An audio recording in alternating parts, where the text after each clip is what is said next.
Assalamualaikum warahmatullahi wabarakatuh. Selamat datang kembali di cerita-cerita horor. Kali ini saya mendapatkan cerita dari platform X, Twitter. Ini cerita dari akun @cerita_setan. Kisah ini menarik karena bercerita tentang rumah yang sepertinya dikutuk. Oke, kita langsung saja ke ceritanya. Jangan lupa komen, like, dan subscribe.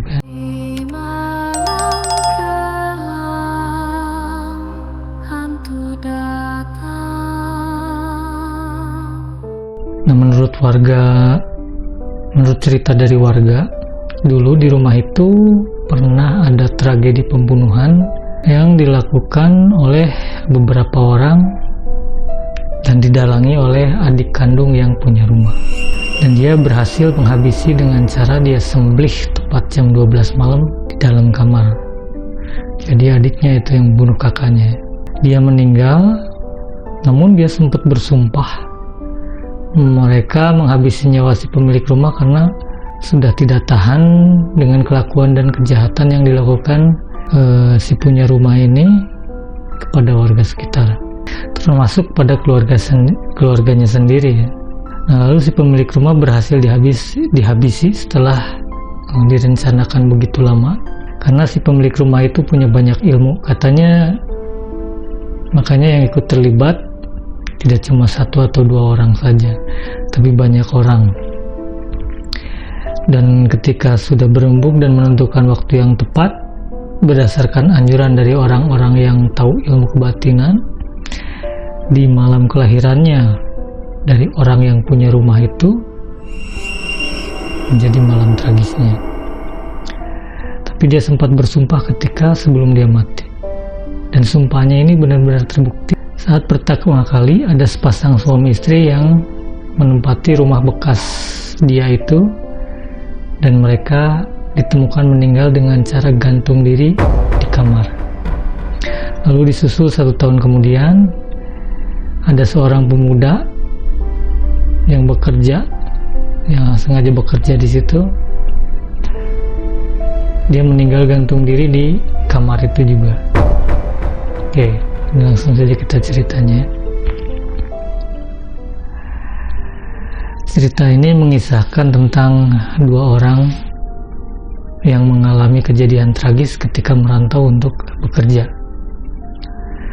Bukan tanpa alasan mereka merantau itu karena mereka memang butuh uang, dan pekerjaan mereka berdua ini sebagai tukang di salah satu perkebunan karet. Nah, jadi setelah 3 jam perjalanan laut, akhirnya mereka berdua itu tiba di kota tujuan. Nah, dikarenakan tempat proyeknya itu adalah agak pedalaman ya daerahnya, jadi mereka harus naik beberapa kali angkutan umum sebelum akhirnya nyampe di rumahnya Pak Yanto. Nah, siapa Pak Yanto ini? Pak Yanto ini adalah bapak-bapak yang nantinya akan ngantar mereka berdua itu ke lokasi tempat di mana mereka akan bekerja. Singkatnya, setelah menumpang di bak pick up Pak Yanto, sampailah mereka di rumah yang bakal jadi tempat tinggal sementara buat mereka. Kedua orang ini sebut saja, yang satu namanya Aris. Aris ini begitu nyampe di depan rumah, dia itu ngerasa kalau ada yang aneh sama Pak Yanto yang ngantarnya. Dia itu kayak buru-buru dan pengen cepet-cepet meninggalkan rumah itu. Selanjutnya setelah Pak Yanto ini pamit, Aris sama si temennya ini langsung masuk ke dalam rumah. Lalu mereka beres-beres dan mandi. Dan kebetulan di rumah itu ada 2 kamar kosong. Si Arman, temennya si Aris ini bertanya, mau tidur sendiri-sendiri atau satu kamar? Dijawablah sama si Aris kalau lebih baik sekamar saja biar nggak repot bersih-bersihnya. Lalu habis itu mereka istirahat dan disepakati untuk satu kamar saja yang dipakai. Tapi begitu masuk ke dalam kamar, si Aris ini langsung bisa ngerasain kalau ada hawa kurang enak di dalam kamar tersebut. Namun si Aris ini mencoba untuk membuang jauh-jauh pikiran seramnya itu.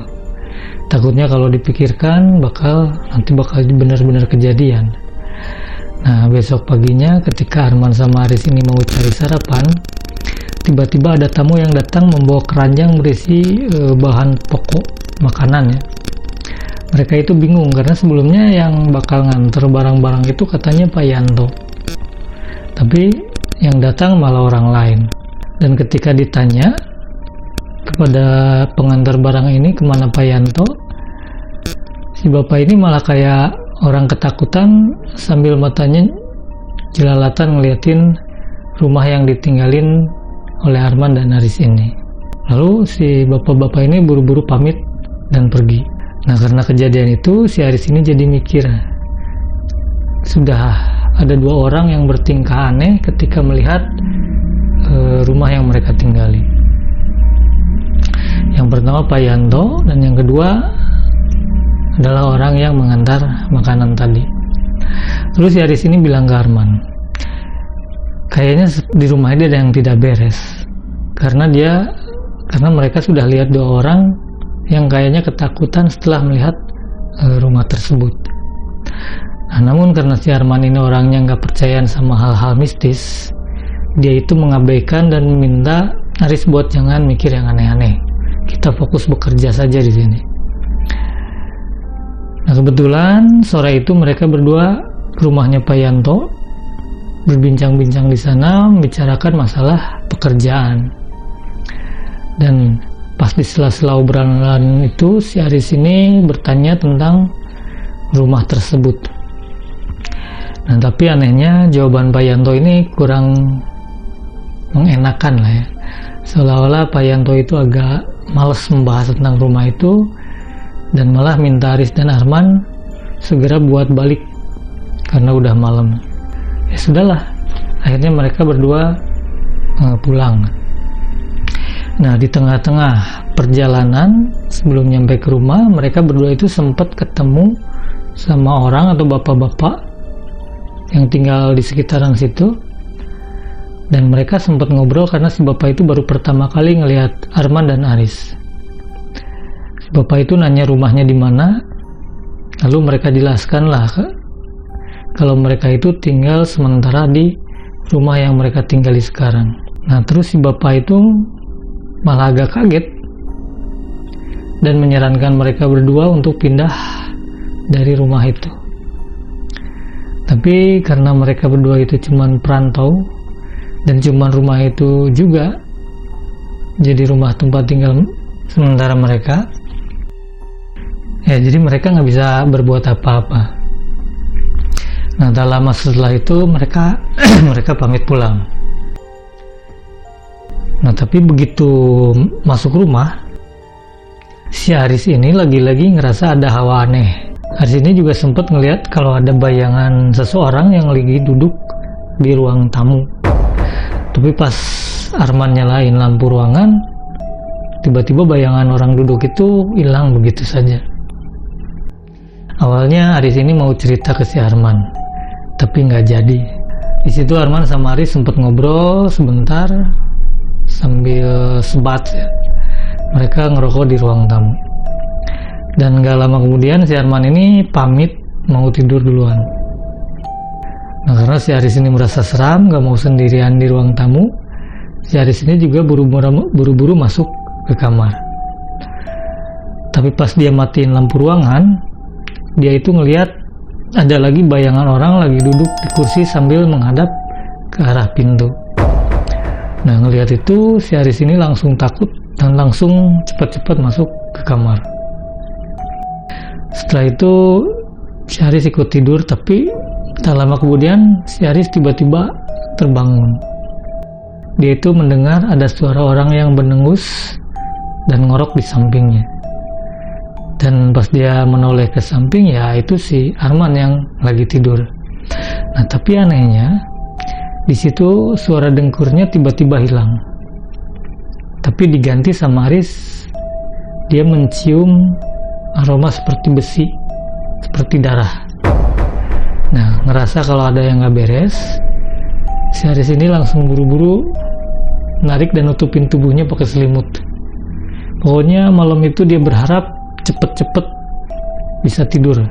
Nah, singkatnya pagi pun tiba dan hari itu adalah hari pertama mereka kerja di perkebunan karet. Harapannya si Aris ini setelah sibuk dengan pekerjaannya bisa melupakan kejadian-kejadian yang dialami tadi malam. Tapi ternyata tidak bisa.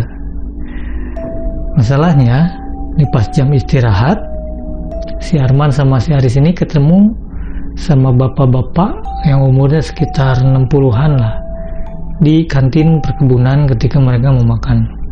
Lalu mereka ngobrol dan setelah si bapak itu tahu kalau mereka tinggal di rumah itu, dia langsung nyuruh Arman sama Aris ini buat pindah rumah. Katanya dia mendingan suruh nyari rumah milik warga yang deket sama lokasi kerja saja.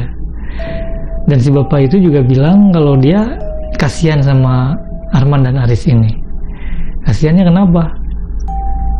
Tapi dia tidak menjelaskan. Hal ini membuat si Aris ini makin kepikiran. Sebenarnya di rumah itu ada apanya sih? Karena dia sudah melihat dan mendengar secara langsung dari 3 orang yang meminta mereka untuk pindah dari situ. Nah, dari situ si Arman dan si Aris ini sempat berdebat setelah si bapak itu pergi. Intinya si Aris ini ingin ngasih tahu ke Arman kalau sudah ada 3 orang yang memperingatkan mereka untuk pindah rumah. Nah, tapi lagi-lagi si Arman ini lumayan keras kepala ya. Dia ngeyel karena mungkin dia belum mengalami sendiri. Nah, setelah perdebatan itu akhirnya mereka bekerja kembali. Akhirnya hari itu pekerjaan mereka selesai, lalu mereka pulang. Dan si Arman ini pamit mau mandi. Terus si Aris ini nungguin di depan kamar mandi sambil ngerokok. Jadi posisi kamar mandi yang ada di rumah itu di belakang, misah sama rumahnya, kepisah sama bangunan utama. Karena kalau mau nunggu di ruang tamu dia itu si Aris ini ngerasa takut, jadi dia ikut di belakang. Awalnya tidak ada yang aneh, tapi tak lama kemudian pas si Aris ini masih duduk sambil nungguin si Arman mandi, tiba-tiba si Aris ini mencium lagi bau amis darah. Dia celingak-celinguk sambil mencari sumbernya dari mana. Nah, tak sengaja pas pandangan Aris ini menyapu ke sekeliling, Aris ini ngelihat ada sosok yang lagi berdiri di bawah pohon kelapa di seberang kamar mandi itu. Aris juga nggak tahu sejak kapan ada orang di sana. Aris juga ngelihat dengan jelas kalau sosok itu seorang laki-laki yang tidak pakai baju. Rambutnya gondrong dan ada tatonya di lengan kanan dan di dadanya. Tatapannya seperti orang yang marah. Di situ si Aris ini tiba-tiba nggak bisa gerakin tubuhnya ketika si sosok itu menatap Aris. Sampai tiba-tiba si Aris ini dikejutkan sama Arman. "Kamu kenapa, Aris?" Terus si Aris ini diam, tak bisa menjawab. Dia itu cuma ngasih isyarat dengan matanya yang menyorot ke arah sosok yang ada di pohon kelapa itu. Tapi pas si Arman memandang ke arah yang dimaksud Aris, dia tidak melihat apa-apa. Tapi si Aris ini malah masih bisa ngelihat kalau sosok itu masih berdiri di bawah pohon itu sambil melototin Arman. Nah, karena si Arman ini tidak melihat apa-apa, dia itu cuek aja, dia langsung masuk ke dalam rumah, ninggalin si Aris sendiri di depan kamar mandi. Namun tiba-tiba setelah itu sosok itu juga ikut hilang. Singkatnya, Aris sama Arman ini lagi di meja makan, mau makan malam. Nah, di situ si Aris ini juga sempat bilang ke si Arman lagi kalau nyaranin untuk pindah rumah saja. Nah, tapi si Arman ini tetap kekeh sama keputusannya. Kalau dia nggak mau pindah, repot katanya. Nah, habis makan, si Arman ini ninggalin Aris di dapur. Terus si Aris ini masih beres-beres piring.